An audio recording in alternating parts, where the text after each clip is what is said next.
है मुजफ्फरनगर में आज जिला पंचायत के वार्ड 17 का जो उपचुनाव हुआ था उसका परिणाम आ गया और सत्येंद्र बालियान यहाँ से विजयी घोषित हुए हैं। किस तरीके से इस चुनाव परिणाम को देखते हैं सत्येंद्र भाई? वो पहले जनता ने ये फैसला कर लिया था और ये जनता का और नेताओं का चुनाव था।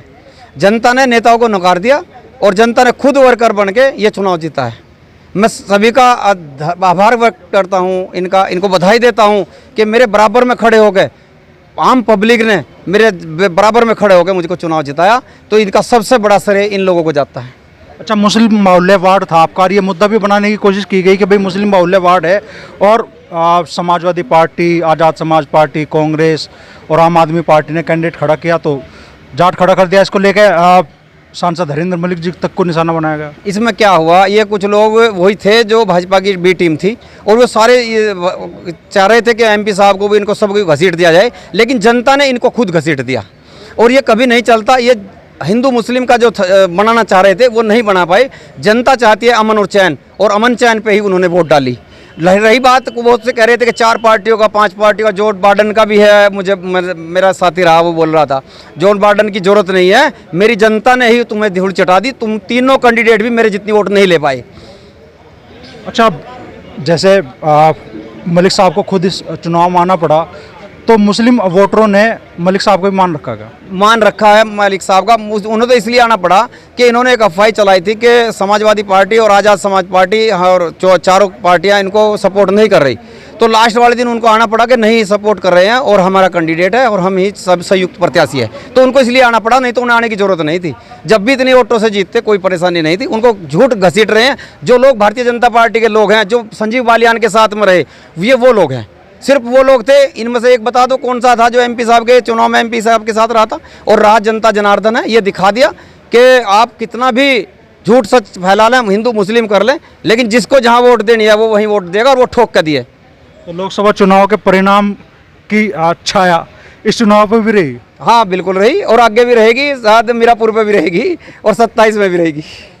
जो कहा, बहुत से वीडियो वायरल हुए, कहा गया कि भाई 27 में पंकज मलिक यहाँ चुनाव लड़ेंगे, तो ये मुस्लिम को ना लड़ाने का नतीजा उन्हें भुगतना पड़ेगा। मुस्लिम कोई लड़ने वाला नहीं था। जब तक मेरा जो कैंडिडेट मेरे सामने चुनाव 11 महीने से लड़ रहा था वो तो छोड़ के चला गया था। जब मैंने सबको कहा था कि कोई भी मुस्लिम चुनाव अगर लड़ता हो तो मैं लड़वाने के लिए तैयार हूं, मैं उसको तन मन धन से लड़ाऊंगा, लेकिन वो खौफ था। ये लोग उसका झंडा उठाए हुए थे, जो अब कभी गफूर को लड़ा रहे थे, कभी पंडित जी को लड़ा रहे थे, कभी गौरव को लड़ाए थे। ये तीन इसलिए लड़ाए थे कि ये किसी तरह भी घेर लें, लेकिन ये जनता है, ये घेर नहीं पाई। जनता को कोई नहीं घेर सकता, जनता ही नेता को घेर सकती है। अच्छा, 1.5 से 2 साल का कार्यकाल आपका शेष है, उपचुनाव में आप जीते हैं, तो क्षेत्र की ऐसी कौन कौन सी समस्याएं हैं जिनका समाधान आप कराने का प्रयास करें? शिक्षा, स्वास्थ्य सबसे बड़ी समस्या है और मेरे क्षेत्र में तो सबसे बड़ी समस्या है जो चौकी और थाने की दलाली है, उसको खत्म करने की हर संभव प्रयास करूंगा, ये सबसे बड़ी है। जिला पंचायत में जिस हिसाब की राजनीति चल रही है, विपक्ष के जिला पंचायत सदस्यों को कोई विशेष कामकाज नहीं मिल पा रहे, तो ऐसे में बड़ी चुनौती नहीं होगी आपके सामने जनता की कसौटी पर खरा उतरना? वो ले लेंगे, हम जाने हैं लेना पैसा, कोई दिक्कत नहीं है। हम पैसा लेकर भी दिखाएंगे और काम करके भी दिखाएंगे। इच्छा शक्ति होनी चाहिए और इच्छा शक्ति हमारे पास है। हम अध्यक्ष जी से पैसा लेंगे क्योंकि उस पर भारतीय जनता पार्टी के भी लोग चलते हैं, समाजवादी के भी चलते हैं। विकास तो सबका होता है, एक का थोड़ी होता है, तो पैसा तो हम ले लेंगे, कोई दिक्कत नहीं। अगर नहीं देंगे तो पल्ली वहीं बिछेगी। अगर पैसा जिला पंचायत अध्यक्ष नहीं देने का तो बहुत बड़ा आंदोलन के लिए तैयार है, हम चेतावनी देते हैं। अड़का साथ रहे फारूक भाई, क्या कहना चाहोगे? बहुत भारी मतों से हमारी जीत हुई और जो लोग हमें मोड़े जाटों को 500 रुपये का बेचने का काम कर रहे थे, तो 500 रुपये के बिकाऊ है। आज जनता ने, गाँव तावले ने दिखा दिया कि ये चुनाव जनता और नेताओं का चुनाव था। इसमें जो है हमने दल बल के साथ अपने कैंडिडेट को जिताने का काम किया। तावले से है मेहरबान नेताजी, इन पे के कंधों पे जिम्मेदारी दी थी मलिक साहब ने बालियान जी को जिताने की, तो होगी जिम्मेदारी पूरी आज? भाई अमरीश भाई, आपको, आपके चैनल को मेरी तरफ से बहुत बहुत बधाई। मैंने उस दिन कहा था जिस दिन मेरे बड़े भाई माननीय सांसद हरिंदर मलिक जी गए थे, मैं कहा बड़े भाई मेहरबान नाम 11 बजे नहीं तो 11:15 बजे मतदान से बाहर हो जाएगा विपक्ष, और हो गया। 11:15 बजे मैदान छोड़ चुके थे। यो थी लड़ाई बच्चों की और वे बड़े थे, वे तो प्रधान मौजूदा सब कुछ थे वे, लेकिन हम बच्चे थे। एक उनके साथ इस चचा का साया था, जो मेरे भतीजे ये तावली से, हरसोली से, माजरे से, हर जगह से जो थे, उन्होंने मेरा प्यार दिया, मेरा मान सम्मान रखा। भाई सतेंद्र को इतनी भारी मतों से जिताया कि जिसका कोई दिन वादा करा था कि इस जिला पंचायत में इतिहासी जीत होगी, लेकिन वोट कम पड़ने की वजह से भाई हम कम रह गए, नहीं तो वो इतिहास रचते आज तक मुजफ्फरनगर के अंदर होनी थी। मैं कुछ जानना चाह रहा जी हूँ।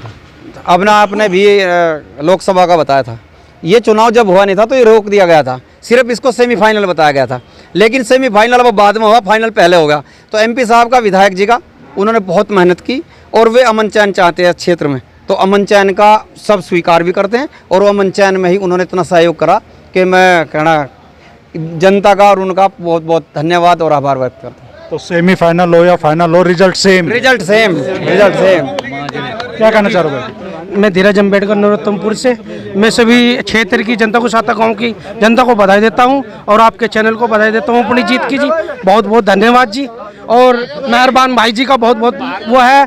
और ये चंद्रशेखर भाई की जीत है। चंद्रशेखर भाई ने क्षेत्र को अवगत कराया था, जैसे कि भीम आर्मी द्वारा हमने मिलकर मिशन चलाया और उसको जीत दिलाई जी। बहुत तो समर्थकों का उत्साह चरम पे है और सत्येंद्र बालियान जी कह रहे हैं भाई फाइनल पहला हो गया था, सेमीफाइनल बाद में हुआ, लेकिन रिजल्ट सेम रहा है। और जो चुनौती है उनके सामने क्षेत्र में विकास कार्य को कराने की, वो कह रहे हैं कि क्षेत्र के जितने भी विकास कार्य अधूरे हैं उनको वो प्राथमिकता से पूरे कराएंगे। सत्येंद्र बालियान का आधार स्तंभ, क्या कहना चाहोगे जी? मैं तो अमरीश जी, पहले तो धन्यवाद, आपने भी इस चुनाव को बहुत नज़दीक से डीपली देखा और जो सत्यता थी वो सत्यता धरातल पे आपने बताई। इसी का परिणाम आज हमें देखने को मिला। सत्येंद्र भाई इतनी भारी वोटों से विजयी हुए और मैं तो पुनः धन्यवाद करूंगा आज़ाद समाज पार्टी की टीम, समाजवादी पार्टी की टीम और आप व कांग्रेस की टीम, जिन्होंने लग के इस चुनाव को परिणाम तक पहुंचाया।